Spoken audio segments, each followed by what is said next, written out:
Una joven desaparece sin dejar rastro tras visitar a su expareja en un tranquilo pueblo español. Su coche aparece cerrado, sus pertenencias intactas, pero ella ha desaparecido del mapa. Lo que parecía una simple desaparición se convierte en un caso que sacude al país entero, lleno de secretos familiares, confesiones inesperadas y un juicio que termina con un giro que nadie vio venir. ¿Qué pasó realmente con Ellen Aras? Quédate hasta el final para descubrir la historia completa de un crimen que aún deja más preguntas que respuestas. Hola, amigos. Hoy vamos a adentrarnos en un caso realmente escalofriante. Si quieres apoyar el canal, no olvides suscribirte y estar pendiente de los nuevos vídeos. De verdad que eso me ayuda muchísimo, y te lo agradecería un montón. Dicho eso, vamos allá. España. El 7 de abril de 2021, Ellen Aras, de 29 años, salió de su casa en la ciudad de Oedo y desapareció sin dejar rastro. Iba rumbo a una zona rural en la provincia de León, donde vivía la familia de su expareja. Nada en ese viaje parecía fuera de lo normal. Ellen ya había hecho ese trayecto antes. No comentó ningún problema y tenía planeado volver ese mismo día. Pero al caer la tarde, dejó de responder mensajes. Poco después, su móvil también se apagó. Más adelante, encontraron su coche con todas sus pertenencias dentro, pero sin ni una sola pista de Ellen. Lo que al principio parecía una simple desaparición, pronto se convirtió en una investigación de alto perfil. Declaraciones contradictorias, el silencio de testigos clave y una serie de detalles que no terminaban de encajar solo alimentaron el misterio. Con cada nueva pista, la historia se volvía más y más oscura. Pero en ese momento, nadie podía imaginar hasta dónde llegaría todo esto. Ellen Aras nació en 1992 en Oedo, una ciudad de la comunidad autónoma de Asturias, al norte de España. Venía de una familia de clase media. Sus padres llevaban una vida tranquila, con trabajos estables, haciendo todo lo posible por darle a su hija un entorno seguro y lleno de apoyo. Ellen era hija única, y su crianza estuvo muy enfocada en enseñarle responsabilidad e independencia. En casa reinaba la calma, y las discusiones fuertes eran poco comunes. Desde pequeña, Ellen se destacaba por ser organizada y muy disciplinada. No necesitaba que la estuvieran vigilando todo el tiempo y siempre cumplía con lo que prometía, tanto en casa como en el colegio. Durante la primaria y el instituto, fue una estudiante constante. Fuera de clase, prefería pasar tiempo tranquila con su familia o hacer actividades en solitario, en lugar de rodearse de mucha gente. Ya en el instituto, tenía muy claro lo que quería hacer con su vida. Quería ayudar a los demás. Al terminar el bachillerato, se matriculó en la Universidad de Oedo, en una carrera centrada en el trabajo social y la psicología. Su objetivo era aprender herramientas prácticas para apoyar a personas que atravesaban momentos muy difíciles. Durante la universidad, llevó un perfil bajo. No se metía en política ni en movimientos sociales. Estaba completamente enfocada en las materias que iban con sus valores y sus intereses. Los que la conocieron la recuerdan como una chica seria, reservada, pero con un corazón muy noble. A Ellen no le gustaban las situaciones arriesgadas. Prefería una vida tranquila, sin prisas, con un ritmo constante. Siempre tomaba decisiones bien pensadas y evitaba actuar por impulso.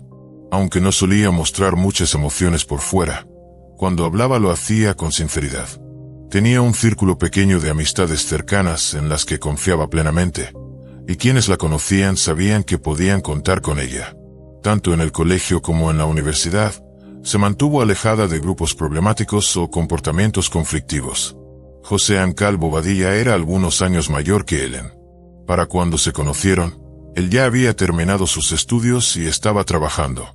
Se cruzaron por primera vez en 2018, en Oedo, durante una quedada informal con amigos en común.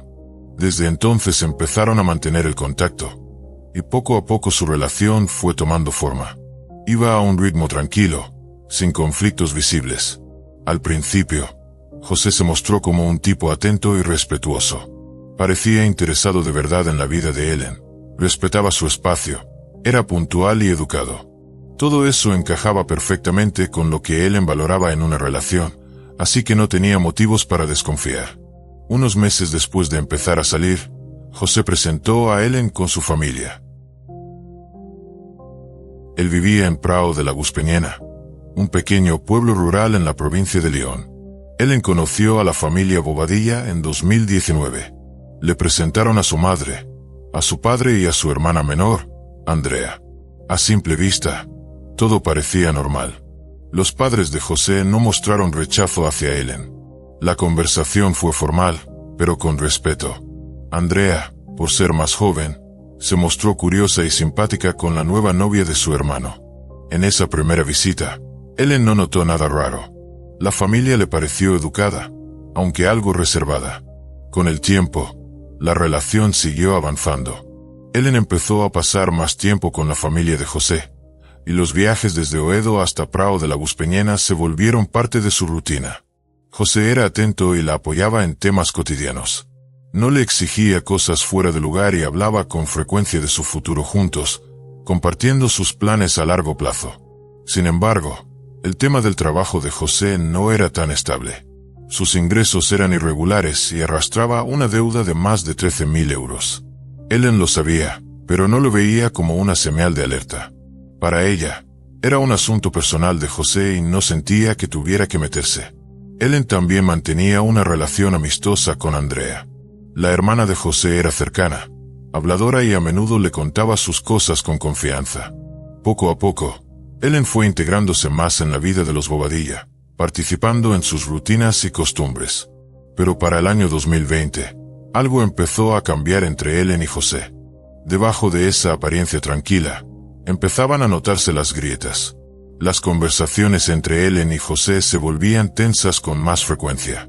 El comportamiento de José empezó a ser cada vez más impredecible, y hacía referencias vagas a problemas personales que nunca terminaba de explicar. Todo parecía girar en torno a la misma deuda, que ya superaba los 13.000 euros y seguía sin resolverse. Aunque Ellen ya lo sabía, José evitaba hablar de cómo pensaba pagarla. No decía si estaba recibiendo presión de alguien, no explicaba sus planes ni buscaba ayuda. Simplemente, se encerraba más en sí mismo. A veces desaparecía durante días, no respondía mensajes y no daba ninguna razón para su silencio. Su humor se volvió cada vez más irritable y distante. Lo que antes parecía una relación estable y confiable, empezaba a mostrar señales claras de desconexión emocional. En medio de todo esto, la presencia de Andrea en sus vidas se volvió cada vez más notoria. La hermana de José estaba casi siempre cerca. Se sumaba a las conversaciones, aparecía en reuniones, estaba muy presente. Nunca fue abiertamente hostil, pero su actitud empezó a transmitir una incomodidad sutil. Las charlas con Ellen se volvieron más frías y formales, perdiendo la cercanía que antes compartían. Andrea nunca criticó directamente a su hermano ni opinó sobre sus actos, pero su silencio solo acentuaba la tensión que se sentía en el ambiente familiar. A principios de 2021, el tema de la deuda pendiente de José tomó un tono más urgente. Empezó a decir que los acreedores le estaban exigiendo el pago, y rápido.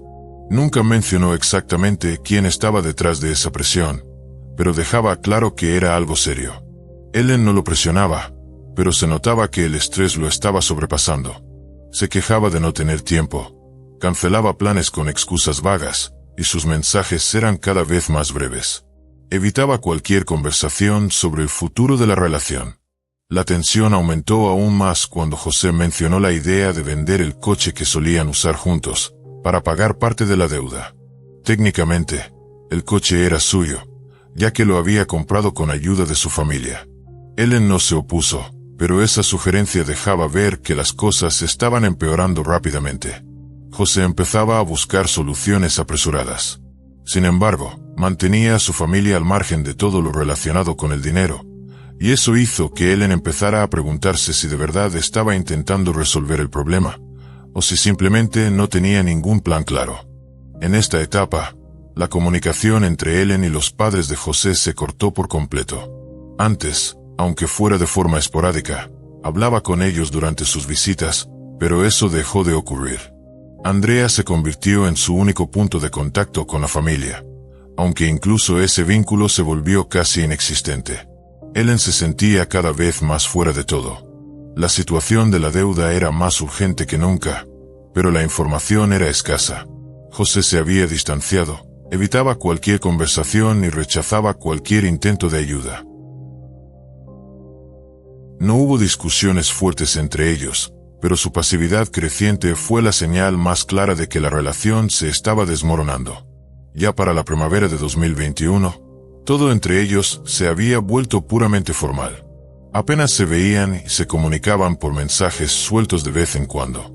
Los planes en común desaparecieron. José ya no hablaba del futuro ni mostraba interés en lo que vendría más adelante. Aunque nunca rompió la relación de forma directa, era evidente que se había alejado por completo. Ellen tampoco intentó recuperar lo que habían tenido. Entendía que, si la relación iba a continuar, el siguiente paso tenía que venir de él, pero ese paso nunca llegó. Ese conflicto económico marcó el inicio de una ruptura mucho más profunda. El comportamiento de José mostraba una lucha interna que él mismo no lograba manejar. El 7 de abril de 2021, Elenara salió de su casa en Oedo alrededor de las 9 de la mañana. Iba camino a Prao de la Guspeñena, el pequeño pueblo de la provincia de León donde vivía José Bobadilla. Aunque sus visitas ya no eran frecuentes, Ellen todavía iba de vez en cuando a ver a José y a su familia. La ruta era conocida para ella, y su plan era volver a casa ese mismo día. Le dijo a su madre que iba a hacer una visita a Prao de la Guspeñena y le aseguró que todo estaba bien. Su tono era normal, sin señales de preocupación. El móvil de Ellen siguió activo hasta más o menos el mediodía. La última actividad registrada fue alrededor de la 1 de la tarde. A partir de ahí, silencio total. Ellen dejó de responder mensajes, no devolvió llamadas y no volvió a aparecer conectada. Los intentos por contactarla se fueron acumulando sin respuesta. Al principio, su familia no sospechó nada raro. Su madre pensó que quizás simplemente se había retrasado. Pero al llegar la tarde, ya cerca de las 8 de la tarde, la preocupación comenzó a crecer. Ellen seguía sin dar señales de vida, y su teléfono ya estaba apagado. No había vuelto a casa, y eso no era nada habitual en ella. Siempre avisaba si cambiaba de planes. Los mensajes quedaban sin leer y no había movimiento en sus aplicaciones de mensajería. Para las 10 de la noche, la preocupación se convirtió en pánico. La familia intentó contactar a José, pero él afirmó que no había visto a él en ese día, ni había recibido ningún mensaje de su parte. Su respuesta no les terminó de convencer. Teniendo en cuenta que Ellen le había dicho a su madre que iba a verlo a él, la declaración de José no cuadraba. Pero lo que más llamó la atención fue su actitud. No mostró preocupación, no se ofreció a ayudar, no fue a Oedo ni tomó ninguna iniciativa para involucrarse en la búsqueda. Su comportamiento era sorprendentemente pasivo. A la mañana siguiente, la familia de Ellen fue a la policía y presentó una denuncia formal por desaparición. Las autoridades comenzaron a investigar sus últimos movimientos y contactos. Uno de los primeros pasos fue rastrear la señal de su teléfono. Los datos confirmaron que Ellen sí había llegado a Prao de la Guspeñena. La última ubicación registrada de su móvil fue en esa zona, cerca del mediodía. Después de eso, se perdió la señal. Los agentes empezaron a recorrer el área y a hablar con vecinos. Un testigo aseguró haber visto a alguien que coincidía con la descripción de Ellen cerca del borde del pueblo ese mismo día. Si has llegado hasta aquí, es porque esta historia te tiene tan atrapado como a mí. Y créeme, lo que viene es aún más impactante. Si te gustan los casos reales contados con detalle y sin filtros, suscríbete al canal y activa la campanita. Cada nuevo caso que traigo merece ser escuchado.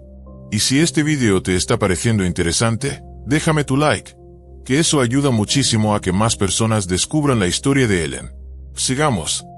Pero no se pudo confirmar con certeza. Había pocas cámaras de seguridad en la zona, y ninguna había captado a Ellen. No había pruebas de que hubiese estado en casa de los Bobadilla. José insistía en que ella nunca llegó. Andrea, su hermana, dijo lo mismo. Pero la idea de que Ellen no hubiera llegado no coincidía con los datos de geolocalización del teléfono. Y eso solo aumentó las sospechas. Los investigadores comenzaron a analizar más a fondo la relación entre Ellen y José, así como los antecedentes de su familia. Mientras tanto, los familiares de Ellen acudieron a las redes sociales para pedir ayuda.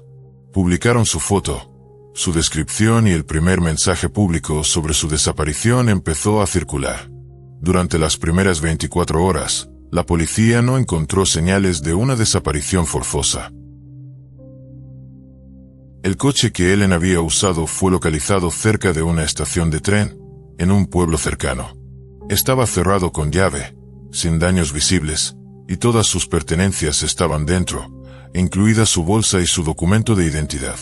El teléfono no apareció, pero el interior del coche estaba en orden, sin señales de forcejeo o desorden. Ese detalle levantó aún más sospechas. Si Ellen se hubiera ido voluntariamente, no habría dejado todo atrás. La teoría de que había huido o decidido desaparecer por su cuenta no encajaba con los hechos, ni con su forma de ser. No tenía antecedentes de problemas de salud mental, ni era impulsiva, ni mostraba conductas autodestructivas. El siguiente paso fue ampliar oficialmente la búsqueda. La policía pidió ayuda a los vecinos, inspeccionaron edificios cercanos y zonas boscosas, y comenzaron a organizar un operativo coordinado. Se usaron perros de rastreo y drones. También se sumaron voluntarios de la comunidad. El llamado de la familia pidiendo ayuda fue recogido por medios locales, y el caso comenzó a recibir atención a nivel regional. A pesar de los esfuerzos crecientes, las primeras 48 horas tras la desaparición de Ellen no arrojaron pistas concretas sobre su paradero. Su teléfono seguía apagado. José y sus familiares mantenían que no la habían visto ese día. Ni él ni Andrea se ofrecieron a colaborar en la búsqueda, ni mostraron preocupación de forma pública. Al terminar el segundo día, el caso fue oficialmente tratado como un posible delito. Los investigadores abrieron una causa formal bajo los estatutos de desaparición forzada. Decidieron enfocar la búsqueda en un radio de 3 kilómetros desde la última señal registrada del móvil de Ellen. El estatus del caso cambió. Pasó a manos de una unidad de investigación especializada. Desde ese momento, la posibilidad de un accidente quedó descartada. El 11 de abril de 2021, 4 días después de la última vez que se vio a Ellen Aras, un grupo de voluntarios civiles que se había sumado a la búsqueda encontró su cuerpo. Estaban revisando una zona cercana a las afueras del pueblo cuando uno de ellos notó ramas rotas y marcas extrañas que llevaban hacia un barranco. En el fondo, oculto entre vegetación densa y restos de escombros naturales, estaba el cuerpo. La policía acordonó inmediatamente la zona. En el examen preliminar, encontraron a Ellen tendida boca arriba. Tenía las muñecas atadas con bridas de plástico. Las marcas en su cuello sugerían estrangulamiento, y una herida visible en la cabeza apuntaba a un golpe fuerte con un objeto contundente. Su rostro presentaba señales de daño. Aunque en el lugar no se encontraron evidencias de forcejeo, la tierra mostraba marcas que indicaban que el cuerpo había sido arrastrado hasta allí después de la muerte. Cerca del cuerpo, los investigadores hallaron bridas cortadas, trozos de tela y una bolsa rota. También encontraron huellas de neumáticos, lo que sugería que se había usado un vehículo para transportar el cuerpo. No había señales de agresión íntima, según el estado de la ropa y del cuerpo. Sin embargo, se hallaron mechones de cabello que no pertenecían a Ellen cerca del lugar, los cuales fueron enviados a análisis de ADN. Todo fue documentado cuidadosamente. Las autoridades registraron la profundidad del barranco, posibles puntos de acceso y establecieron una línea de tiempo aproximada sobre cuándo podría haberse dejado el cuerpo ahí. El informe forense confirmó que la causa de muerte fue asfixia. Aunque el golpe en la cabeza fue grave, no fue letal, aunque probablemente dejó a Ellen inconsciente. El momento estimado de su fallecimiento coincidía con la hora en la que su teléfono dejó de emitir señal. Los expertos médicos concluyeron que había muerto entre 1 y 2 horas después de la última actividad registrada en su móvil. El cuerpo de Ellen no mostraba signos de haber estado expuesto durante mucho tiempo a los elementos, lo que indicaba que había sido trasladado hasta ese lugar después de su muerte y ocultado de forma apresurada, usando los materiales que tenían a mano. Ese mismo día, las autoridades activaron una respuesta rápida para identificar y detener a los responsables. Los primeros en ser detenidos fueron Andrea Bobadilla y su expareja, Raúl. Durante el interrogatorio, Andrea reveló información clave. Admitió haber ayudado a encubrir el cuerpo y señaló a José como el autor del crimen. Según su versión, El enfrentamiento entre José y Ellen ocurrió dentro de la casa familiar, y fue allí donde se cometió el asesinato. José Bobadilla fue arrestado solo unas horas después. No opuso resistencia. En su primer interrogatorio, negó toda implicación y afirmó que Ellen nunca había ido a verlo ese día. Sin embargo, esa declaración fue contradicha tanto por el testimonio de Andrea como por los datos de geolocalización del teléfono de Ellen. La evidencia recolectada en el barranco donde fue hallado el cuerpo coincidía con elementos encontrados en la casa de los Bobadilla. Se encontraron restos de sangre en el suelo de una habitación de servicio. Las pruebas forenses confirmaron que la sangre pertenecía a Ellen. También hallaron empaques de bridas y trozos de tela idénticos a los que se recogieron en el lugar del hallazgo. A medida que avanzaba la investigación, las autoridades lograron reconstruir la secuencia de los hechos. Ellen había llegado al pueblo y se encontró con José. En algún momento, se produjo una discusión. José la golpeó, y eso le provocó la pérdida de conciencia. Después, acabó con su vida por asfixia. Andrea y Raúl lo ayudaron a deshacerse del cuerpo, trasladándolo durante la noche hasta el barranco remoto. Todo esto ocurrió sin testigos. En menos de 48 horas tras los arrestos, los investigadores ya contaban con pruebas suficientes para presentar cargos formales. Los tres quedaron detenidos. El caso fue oficialmente clasificado como un delito penal con acciones premeditadas y encubrimiento. Durante su interrogatorio, Raúl se negó a declarar. No confirmó la versión de Andrea, pero tampoco ofreció una alternativa. Su abogado sostuvo que Raúl estuvo presente, pero que no sabía cuál era el verdadero propósito del viaje. Sin embargo, los investigadores concluyeron que Raúl sí sabía lo que estaba ocurriendo, señalando su comportamiento posterior. No denunció lo sucedido y colaboró activamente en el encubrimiento. En su tercer interrogatorio, José terminó admitiendo parcialmente lo ocurrido. Alegó que había actuado en un momento de desborde emocional. Sin embargo, los investigadores concluyeron que sus acciones fueron completamente intencionadas y deliberadas. No intentó pedir ayuda, nunca reportó lo sucedido, por el contrario, tomó medidas activas para ocultarlo todo. Andrea y Raúl fueron identificados como cómplices. Según los documentos del caso, ambos tuvieron la oportunidad de apartarse, pero eligieron colaborar en la destrucción de pruebas. El conjunto de evidencia incluía hallazgos físicos, la declaración de Andrea, análisis de ADN, registros de teléfonos móviles y evaluaciones forenses tanto de la casa como del lugar donde se encontró el cuerpo. La investigación terminó con cargos por homicidio, complicidad, ocultación de cadáver y falsedad en declaración. Los tres quedaron en prisión preventiva, a la espera del juicio. El proceso judicial por la muerte de Ellen Aras comenzó a principios de 2022. Los principales acusados eran José Bobadilla, su hermana Andrea, y la expareja de esta, Raúl. La fiscalía clasificó el crimen como un acto deliberado, cometido por varias personas, seguido de un intento de ocultar el cuerpo y eliminar pruebas. Durante las audiencias, José reconoció parcialmente su implicación. Admitió que hubo una discusión y una agresión física, pero negó haber tenido intención de matar. Su defensa argumentó que se encontraba emocionalmente inestable, que había sido provocado y que no pretendía que la situación se saliera de control. Pero el tribunal no aceptó esa versión. Los testimonios, las pruebas físicas y el comportamiento de José tras el hecho fueron interpretados como evidencia de un acto intencional. Andrea confirmó ante el tribunal lo que ya había declarado antes. Detalló el rol que tuvo cada uno, reafirmando que José fue el autor principal, mientras que ella y Raúl colaboraron en ocultar lo ocurrido. Su defensa pidió al tribunal que considerara la presión que sentía por parte de su hermano, y el hecho de que ella no participó en ningún acto violento. Raúl se mantuvo en silencio durante todo el proceso. Su abogado sostuvo que no tenía intención criminal y que no comprendía del todo en qué se estaba metiendo. Al finalizar el juicio, el tribunal declaró culpables a los tres.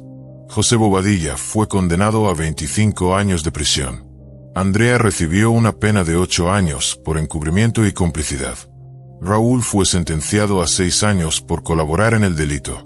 La fiscalía consideró que las penas eran justas. La familia de Ellen estuvo presente en las audiencias. Su madre se presentó como acusación particular y se mostró firme en todo momento, exigiendo la pena máxima posible. Tras conocerse el veredicto, expresó su decepción, afirmando que las condenas de Andrea y Raúl le parecían demasiado leves. La familia de José, por su parte, prefirió no hacer declaraciones. Varios meses después de la sentencia, la defensa de José Bobadilla presentó una apelación. Su principal argumento fue que parte de la evidencia utilizada en el juicio inicial debía haber sido considerada inadmisible. Los abogados afirmaron que la confesión de Andrea se dio bajo presión emocional y que los objetos encontrados en la casa familiar no vinculaban directamente a José con el crimen. También cuestionaron si los informes forenses cumplían con los estándares legales requeridos. El Tribunal de Apelaciones aceptó revisar el caso. En el segundo juicio, la Fiscalía mantuvo su postura, señalando las acciones coordinadas de José, el ocultamiento del cuerpo de Ellen, las declaraciones falsas y la omisión de auxilio. Sin embargo, la defensa introdujo nuevos argumentos. Afirmaron que el golpe que Ellen recibió no fue letal y que los informes médicos no demostraban de forma concluyente que hubiera muerto por asfixia. También destacaron la falta de un motivo claro y el posible impacto de la presión pública en el primer juicio. Durante este segundo proceso, Andrea se retractó de partes clave de su confesión inicial, alegando que habló estando emocionalmente afectada. Raúl tampoco ratificó lo que había dicho antes. Esto debilitó considerablemente el caso de la Fiscalía. El tribunal declaró inadmisible parte de la evidencia previa, dado el cambio en los testimonios y la falta de pruebas directas que vincularan a José con el daño físico. El tribunal concluyó que no había pruebas suficientes para mantener un veredicto de culpabilidad. En 2023, José fue absuelto por falta de pruebas y puesto en libertad. El fallo provocó una fuerte reacción pública. La familia de Ellen calificó la decisión de injusta. Su madre acusó al tribunal de minar la confianza en el sistema judicial. La Fiscalía intentó apelar la absolución, pero el Tribunal Superior se negó a reabrir el caso. Tras la absolución de José Bobadilla, el debate público se intensificó. Durante semanas, las redes sociales se llenaron de comentarios, muchos de ellos criticando duramente al sistema legal. Las opiniones estaban divididas. Algunos creían que se había cometido una injusticia, mientras que otros señalaban la falta de pruebas sólidas. La confianza pública en las autoridades y en los tribunales quedó gravemente cuestionada. La situación de Andrea y Raúl recibió menos atención mediática. Ambos continuaron cumpliendo sus condenas. La familia Bobadilla no emitió declaraciones públicas tras la conclusión de los procesos legales. En el caso de Ellen Aras, algunas preguntas clave, especialmente sobre el motivo detrás del crimen, quedaron sin respuesta. En ninguno de los juicios, José explicó claramente por qué sucedió lo que sucedió. Los investigadores creen que el conflicto escaló por problemas financieros no resueltos, estrés emocional y el deterioro de la relación. Y ahora que conoces toda la historia de Ellen Aras, ¿qué opinas tú? ¿Crees que se hizo justicia? ¿O este caso dejó más sombras que respuestas? Me encantaría leer tu opinión en los comentarios. Si te gustó el video, no olvides dejar tu like, suscribirte al canal y compartirlo con alguien que también quiera conocer esta historia real que conmocionó a tantos. Tu apoyo ayuda muchísimo a seguir contando estos casos con el respeto y el detalle que merecen. Gracias por estar aquí, y nos vemos en el próximo.